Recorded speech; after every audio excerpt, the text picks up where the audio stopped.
উত্তর চব্বিশ পরগনার আমডাঙ্গার জাতীয় সড়কের পাশে বেআইনি গ্যাস গোডাউনে অগ্নিকাণ্ডের ঘটনা, একের পর এক সিলিন্ডার বিস্ফোরণ।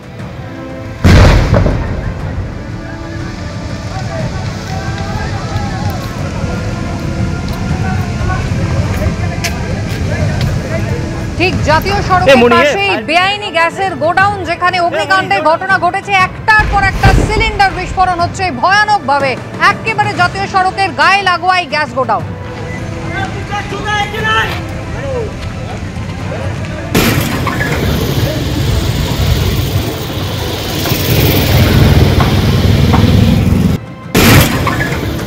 সমীরণ পাল আমাদের প্রতিনিধি রয়েছেন আমাদের সঙ্গে এই মুহূর্তে সরাসরি। সমীরণ, জাতীয় সড়কের পাশে একটা গ্যাস গোডাউন, যেখানে একেবারে বেআইনি ভাবে মজুত করা হতো সিলিন্ডার, কি বলছেন স্থানীয় বাসিন্দারা, কি অবস্থা এই মুহূর্তে?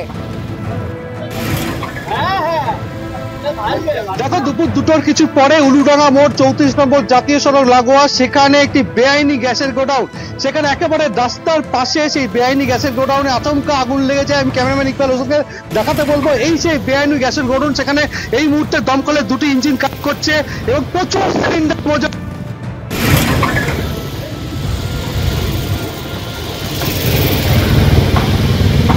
শোনা যাচ্ছে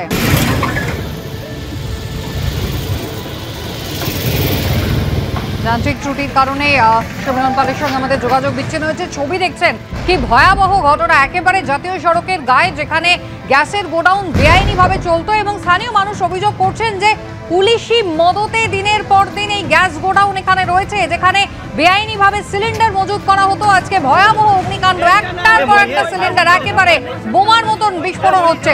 দেখছেন জাতীয় সড়কের পাশের ছবি, উত্তর চব্বিশ পরগনার আমডাঙ্গা।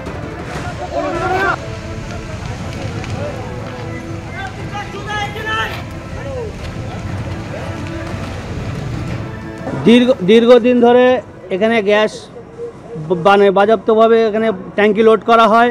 ট্যাঙ্কি লোড করে আজকের হঠাৎ আগুন লেগে গেছে। আগুন লেগে প্রায় 1000 কোনির ট্যাঙ্কি মানে বাস্ট করেছে বেআইনিভাবে এখানে বেআইনিভাবে। আর এর পাশে যেটা আছে তাতে 1000 ট্যাঙ্কি লোড আছে।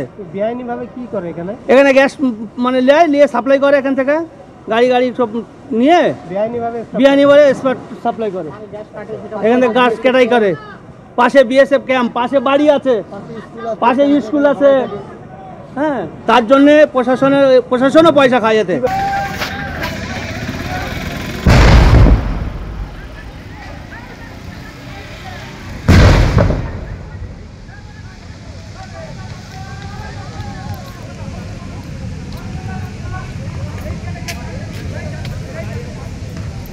মণি, ফায়ার ব্রিগেডের নাম্বার নেই? মণি, যেও না মণি।